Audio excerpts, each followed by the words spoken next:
মাথাটাকে নিচু করে জীবনের সব গুনার ফিরিস্তিগুলো একটা একটা করে স্বীকার করে আল্লাহরে বলেন, আল্লাহ আমি পাপী, আল্লাহ আমার চেয়ে বড় পাপী এই দুনিয়াতে কেউ নাই। আমরা বলবো, আল্লাহ তুমি প্রশ্ন করার আগে তোমার একটা কথা বলি, আমারে কিছু জিজ্ঞেস করো না, আমি সব করেছি। এমন কোন পাপ নাই যে পাপ আমারে দিয়ে হয় নাই। তোমার রহমত দিয়ে তুমি জান্নাতে পাঠাবা, তোমার দয়ায় জান্নাতে যেতে চাই, আমল দিয়ে না। পারবেন বলতে? কিয়ামতের দিন আমরা বলবো, আল্লাহ আমার আমল দিয়ে জান্নাত চাই না, আমি তোমার দয়া দিয়ে জান্নাত চাই।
মিজানুর রহমান আজারি সাহেবের আগমন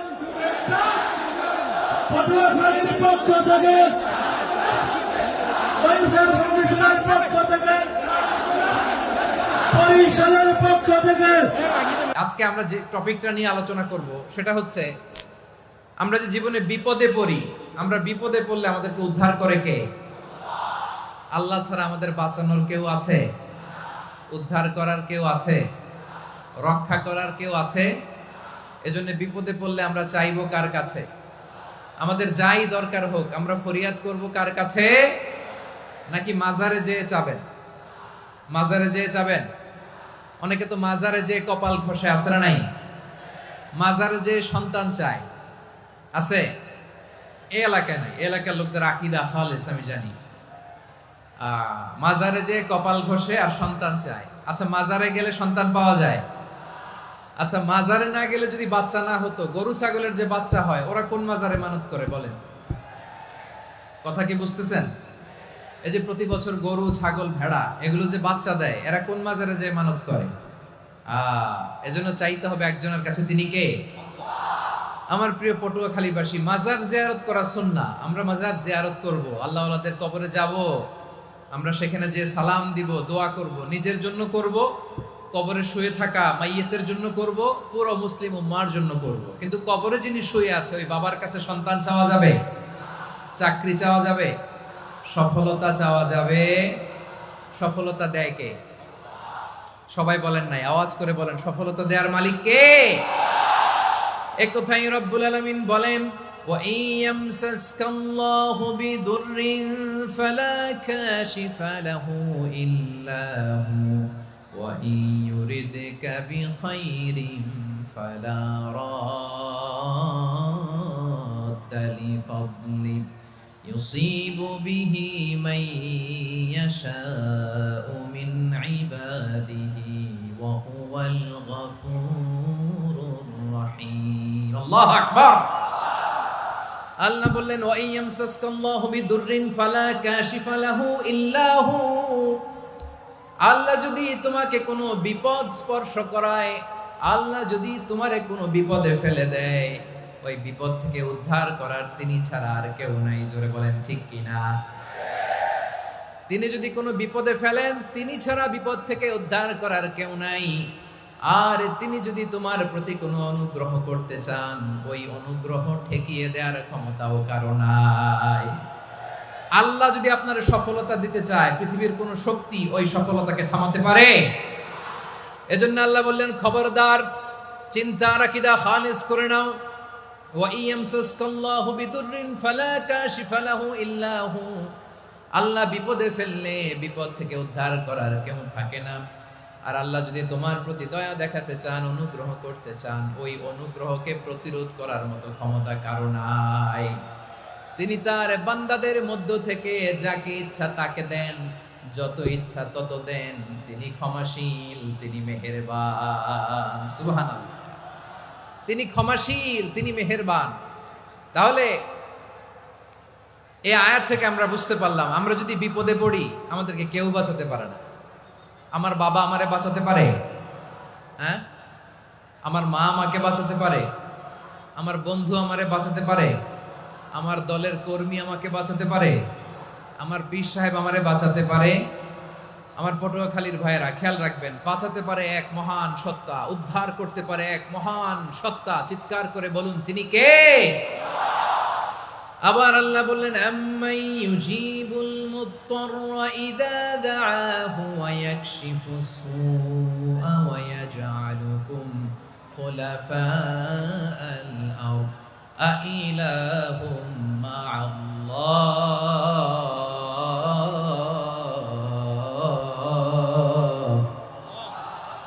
ক্বালিলাম মা তাযাক্কারুন। রব্বুল আলামিন বলেন, বিপদে পড়ে কাতর কণ্ঠে চিন্তাগ্রস্ত হয়ে যখন কেউ ফরিয়াদি হয়ে আল্লাহর ডাকে হাত তোলে, তখন এই ব্যক্তির ডাকে সাড়া দেয় কে? সবাই বলুন। কণ্ঠে বিপন্ন অবস্থায় আপনি যখন কেঁদে কেঁদে হাত তুলে আপনার দুঃখের কথা জানান, আপনি যখন ডাকেন তারে, তখন আপনার ডাকে সাড়া দেয় কে? আল্লাহ বলে, আমি সাড়া দেই। তোমাদের বিপদকে মুক্ত করে দেয় কে? ওই আল্লাহর সাথে কোন উপাস্য আছে নাকি? কিন্তু খুব অল্প সংখ্যক লোকই তোমরা উপদেশ গ্রহণ করো। কথাটা কার? তাহলে বিপন্ন মানবতা যখন কাঁদে, মানুষ যখন বিপদে পড়ে নিরুপায় হয়ে ফরিয়াদ করে, তার ডাক শোনার কেউ নাই একজন ছাড়া। চিল্লায় বলেন তো, তিনি কে? এজন্য আমরা ফরিয়াদের হাত কার দিকে তুলব? প্রিয় পটুয়াখালী বলেন, ফরিয়াদের দুটো হাত আমরা কার দিকে তুলবো? এবং খেয়াল রাখতে হবে, মাথার সাথে সেট করে নিতে হবে, আল্লাহ ছাড়া আমাকে উদ্ধার করার কেউ নাই। এই পৃথিবীতে কেউ আপন না। প্রিয় ভাইরা, বিপদে বললে বোঝা যায় কেউ আপন না। আপন শুধু একজন মহান সত্তা, তিনি কে? এটা কি আপনারা খেয়াল রাখতে পারবেন?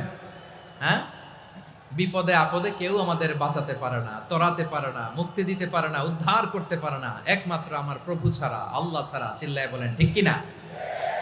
এবং প্রিয় পটুয়াখালীর ভাইয়েরা, মাথার সাথে এটা সেট করে নিতে হবে যে আমাদের পুরো জীবনটাই পরীক্ষা। পুরো জীবনটাই কি? The life is a test. পুরো জীবনটাই পরীক্ষা। এই জীবনে বিপদ আসবে, আপদ আসবে, পরীক্ষা আসবে, সবার জীবনে এটা থাকে।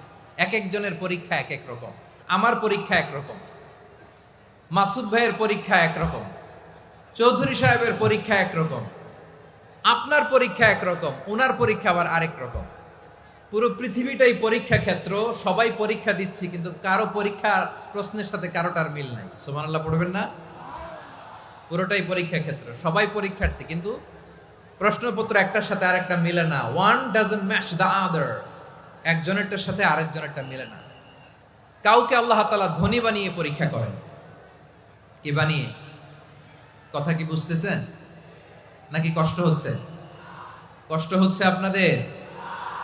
কাউকে আল্লাহ ধনী বানিয়ে পরীক্ষা করেন, আবার কাউকে আল্লাহ তাআলা গরিব বানিয়ে পরীক্ষা করেন, কাউকে আল্লাহ অসুস্থ বানিয়ে পরীক্ষা করেন। কেউ দেখবেন যে দুরারোগ্য ব্যাধিতে আক্রান্ত, ডাক্তার বলেছে আর সময় নাই, দুরারোগ্য ব্যাধি, ক্যান্সার, যার নেই কোনো অ্যান্সার, তার জন্য পরীক্ষা হচ্ছে এই রোগ। আরেক লোক দেখবেন তার আবার রোগ বালাই নাই, মাশাআল্লাহ, তাকে আল্লাহ তাআলা আর্থিক দৈন্যতা, দারিদ্রতা দিয়ে পরীক্ষা করছেন। এরকম আছে না নাই? টাকা পয়সা নাই, দিন আনে দিন খায়, যা আছে তাতে চলে না, এটা তার জন্য পরীক্ষা। আবার আরেক শ্রেণীর লোক দেখবেন তাকে আল্লাহ অসুস্থতাও দেয় নাই, দারিদ্রতাও দেয় নাই, তার দাম্পত্য জীবনের সমস্যা আছে না নাই? স্ত্রী কথা শোনে না, অথবা ছেলে মেয়ে কথা শোনে না। তাহলে পরীক্ষা সবার জীবনে আছে, এক একজনের পরীক্ষাটা এক এক রকম। আল্লাহ তাআলা দেখতে চায় যে এই পরীক্ষার সময় আমরা কিরকম রেসপন্স করি। How to deal with the test, কিভাবে এই বিপদ আপদ পরীক্ষাগুলোকে আমরা হ্যান্ডেল করব, ডিল করব, এটা হচ্ছে আজকের আলোচনার বিষয়। বুঝতে পেরেছেন সবাই আমার প্রিয় ভাইয়েরা? তাহলে পরীক্ষাময় আমাদের জীবন, বিপদ আপদ পরীক্ষা, এটা মানুষের পিছু ছাড়ে না। সবার জীবনে পরীক্ষা আছে। নবীদের জীবনেও পরীক্ষা ছিল। সাহাবারা জিজ্ঞেস করেছেন, ইয়া রাসূলুল্লাহ, আইয়ুন নাসি আশাদ্দু বালাআন ফিদ দুনিয়া, এই দুনিয়ার বুকে কাদের পরীক্ষা সবচেয়ে বেশি? বিশ্বনবী বলেছেন, আল আম্বিয়া। এই পৃথিবীতে সবচেয়ে বেশি পরীক্ষা আল্লাহ তাআলা নিয়ে থাকেন নবীদের। কাদের? নবীদের। সুম্মাল আমসাল ফাল আমসাল, এরপরে নবীদের পরের স্তরে যারা, তাদের পরীক্ষা। এরপরে তাদের পরের স্তরে যারা, তাদের পরীক্ষা। সিদ্দিকিনদের, শুহাদাদের, সালিহিনদের, আল্লাহওয়ালাদের। যার ঈমান যত মজবুত, তার জীবনে পরীক্ষাও তত বেশি। চিল্লায় বলেন ঠিক কিনা? তাহলে মুমিনরা, বিশ্বাসীরা, আমরা কি পরীক্ষা বিপদ আপদে ভয় পাই? হ্যাঁ, বিপদ দেখলে ভয় লাগে আপনাদের? ভয় লাগে? হ্যাঁ, না, মুমিনরা বিপদে ভয় পায় না, তারা হতাশ হয় না, সুবহানাল্লাহ, তারা নিরাশ হয় না। বিশ্বাসীরা হাল ছেড়ে দেয় না, তারা ভরসা রাখে একজনের উপর। চিল্লায় বলতে হবে তিনি কে? কারণ মুমিন জানে the grief isn't permanent, the test isn't permanent, the struggle in our life isn't permanent. আমাদের জীবনের দুঃখ, কষ্ট, স্ট্রাগল, এগুলো পার্মানেন্ট নয়। after every difficulties there is an ease. সব কষ্টের পরেই একটা সুখ আছে না নাই? রব্বুল আলামিন বলেন, ফা ইন্না মাআল উসরি ইউসরা, ইন্না মাআল উসরি ইউসরা, ভয় পেও না, চিন্তা করো না, কষ্টের সাথেই আমি রেখে দিয়েছি স্বস্তি। সুবহানাল্লাহ বলেন। মুমিন জীবনে বিপদ যত বেশি, কষ্ট যত বেশি, তার সামনে সফলতা তার চেয়েও বেশি। ঠিক কিনা বলেন? কারণ বিশ্বাসীরা জানে রাত্রি যত গভীর হয়, সুবহে সাদিকের সময় তত আগাতে থাকে। গর্ভবতী নারীর পেটের ব্যথা যত বাড়তে থাকে, ঘরে নতুন মেহমান আগমনের সময় ঘনাতে থাকে। মুমিনদের উপর বিপদ, অত্যাচার, আপদ, পরীক্ষা যত বাড়তে থাকে, কালেমার পতাকা উড্ডয়নের সময় কাছে আসতে থাকে। বিশ্বাসীদের এগুলো হিসাব মিলানো অনেক আগে, এগুলো অনেক আগে হিসাব মিলানো। দুঃখের আধার শেষে সুখের আলো মিটি মিটি হাসে। চিল্লায় বলেন ঠিক কিনা? দুঃখ যত বেশি, পরীক্ষা যত বেশি, কষ্ট যত বেশি, সুখের সময় তত কাছাকাছি চিল্লায় বলতে হবে, ঠিক কিনা? এজন্য মুমিন জীবনে পরীক্ষা বেশি, মুমিনদের হতাশা নাই।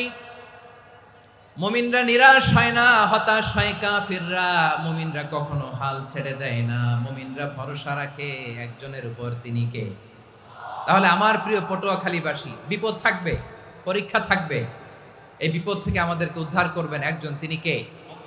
আমরা শুধু আল্লাহর উপরই ভরসা রাখবো। রাজি আছেন তো? চাইবো একজন সত্তার কাছে, আওয়াজ করে বলুন, তিনি কে?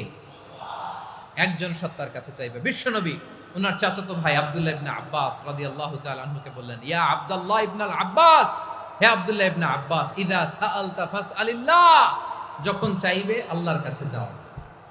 ও আব্দুল্লাহ, যখন চাইবা আল্লাহর কাছে চাও। ওয়া ইযা ইসতাআনতা ফাসতাইন বিল্লাহ, যখন সাহায্য চাইবা আল্লাহর কাছে ফরিয়াদ করো। জেনে রেখো ও আব্দুল্লাহ, ওয়া'লাম আন্নাল উম্মাতা লাউ ইজতামাআত আলা আন ইয়ানফাউকা বিশাইইন লাম ইয়ানফাউকা ইল্লা বিশাইইন ক্বাদ কাতাবাহু আল্লাহু লাক। ও আব্দুল্লাহ, জেনে রেখো, মনে রেখো, গোটা বিশ্বের সবাই মিলে যদি তোমার উপকার করতে চায় ততটুকুই তারা করতে পারবে যতটুকু আল্লাহ তোমার নসিবে সেটা লিখে রেখেছে, ঠিক কিনা বলেন? আর যদি গোটা বিশ্বের সবাই মিলে তোমার বিরুদ্ধে কনস্পাইরেসি করে, ষড়যন্ত্র করে, গোটা বিশ্বের সবাই মিলেও যদি তোমার ক্ষতি করতে চায় ততটুকুই শুধু পারবে যেটা আল্লাহ তোমার জন্য বরাদ্দ রেখেছে। যতটুকু আল্লাহ তাআলা তোমার জন্য বরাদ্দ রেখেছে অতটুকুই ক্ষতি করতে পারবে, আর এক চুল বেশিও করতে পারবে না, কমও করতে পারবে না। চিল্লায় বলেন, ঠিক কিনা? এজন্য আমরা চাইবো কার কাছে? সবাই বলেন নাই, আওয়াজ করে বলেন, কার কাছে? সব সময় আমরা আল্লাহর কাছে চাইবো, বিপদে আপদে, সুখে দুঃখে, সচ্ছল অবস্থায় অসচ্ছল অবস্থায়, পরাজয়ের সময় বিজয়ের সময়, সব সময় আমরা ভরসা রাখবো কার উপর? সবাই বলুন। একদল লোক আছে যারা বিপদে পড়লে আল্লাহরে ডাকে, আছে না নাই? পটুয়াখালীতে মাশাআল্লাহ নাই। বিপদ আসলে আল্লাহরে ডাকে, বিপদ নাই আল্লাহও নাই। বিপদে পড়লে নামাজ পড়ে, বিপদও নাই নামাজও নাই। বিপদে পড়লে জিকির করে, বিপদ যখন চলে যায় ওদের জিকিরও বন্ধ হয়ে যায়। এরকম আছে না নাই? কিছু লোক দেখবেন পরীক্ষা আসলে নামাজ পড়ে, আছে আছে? জেনজি আওয়াজ করো, এরকম আছে? এই কমন পড়ে গেছে, কমন পড়ছে। দেখবেন পরীক্ষার সময় নামাজ পড়ে, পরীক্ষাও নাই নামাজও আছে। এরকম কিছু লোক আছে অসুস্থ হলে আল্লাহরে বড্ড ভালোবাসে, আল্লাহরে খুব ডাকে। অসুস্থ হইলে, অসুস্থতাও নাই, আল্লাহ স্মরণও নাই। দেখবেন কিছু লোক নির্বাচন আসলে খুব আল্লাহ আল্লাহ হয়ে যায়, তখন দেখবেন মাথার মধ্যে হেজাব লাগায়, পাঞ্জাবি লাগায়, আল্লাহ আল্লাহ হয়ে যায়। নির্বাচনও নাই, এরপরে আল্লাহর কথাও নাই। আছে না নাই? না, এরকম হওয়া যাবে না। সব সময় আমরা আল্লাহরে ডাকবো, বিপদে আপদে সব সময় ভরসা রাখবো আমরা একজনের উপর। আওয়াজ করে বলেন, তিনি কে? এ কথাই আল্লাহ তাআলা আমাদের চোখে আঙ্গুল দিয়ে জানিয়ে দিলেন, ফাইদা রাকিবু ফিল ফুলকি দা'আউল্লাহা মুখলিসিনা লাহুদ্দিন ফালাম্মা নাজ্জাহুম ইলাল বাররি ইযা হুম ইউশরিকুন। আল্লাহ বলে, একদল লোক আছে, তারা যখন নৌযানে চড়ে, জলযানে চড়ে, সাগরের মধ্যে যখন জাহাজে চড়ে, লঞ্চে চড়ে, তারা যখন তুফানের সম্মুখীন হয় তখন তারা আল্লাহরে বড্ড বেশি ডাকে, একান্ত ভাবে ডাকে, বিশুদ্ধ চিত্তে ডাকে। আবার তুফান থেকে তাদেরকে সেফ জোনে নিয়ে, নিরাপদ জোনে নিয়ে যখন বন্দরে আমি আল্লাহ তাদেরকে ভিড়িয়ে দেই, ওই লোকগুলো আবার আমি আল্লাহর সাথে শিরিক করে। এরকম আছে না নাই?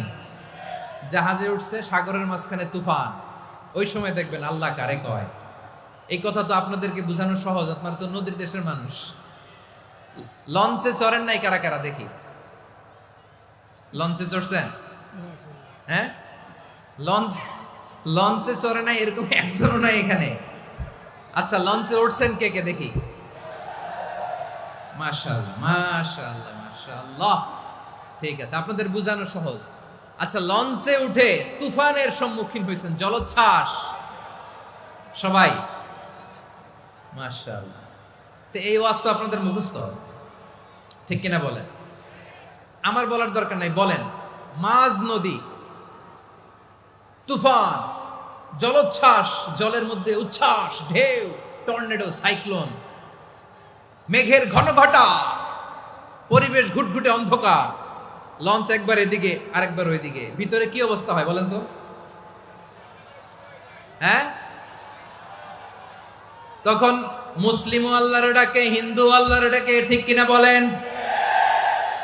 আস্তিক আল্লাহর ডাকে, নাস্তিক আল্লাহর ডাকে, ঠিক কিনা? লঞ্চের ভেতর, স্টিমারের ভেতর কান্নারে রোল পড়ে যায়, চিৎকারের রোল পড়ে যায়, সবার মুখ দিয়ে শুধু একটা আওয়াজ, লা ইলাহা লা ইলাহা লা ইলাহা সুবহানাল্লাহ।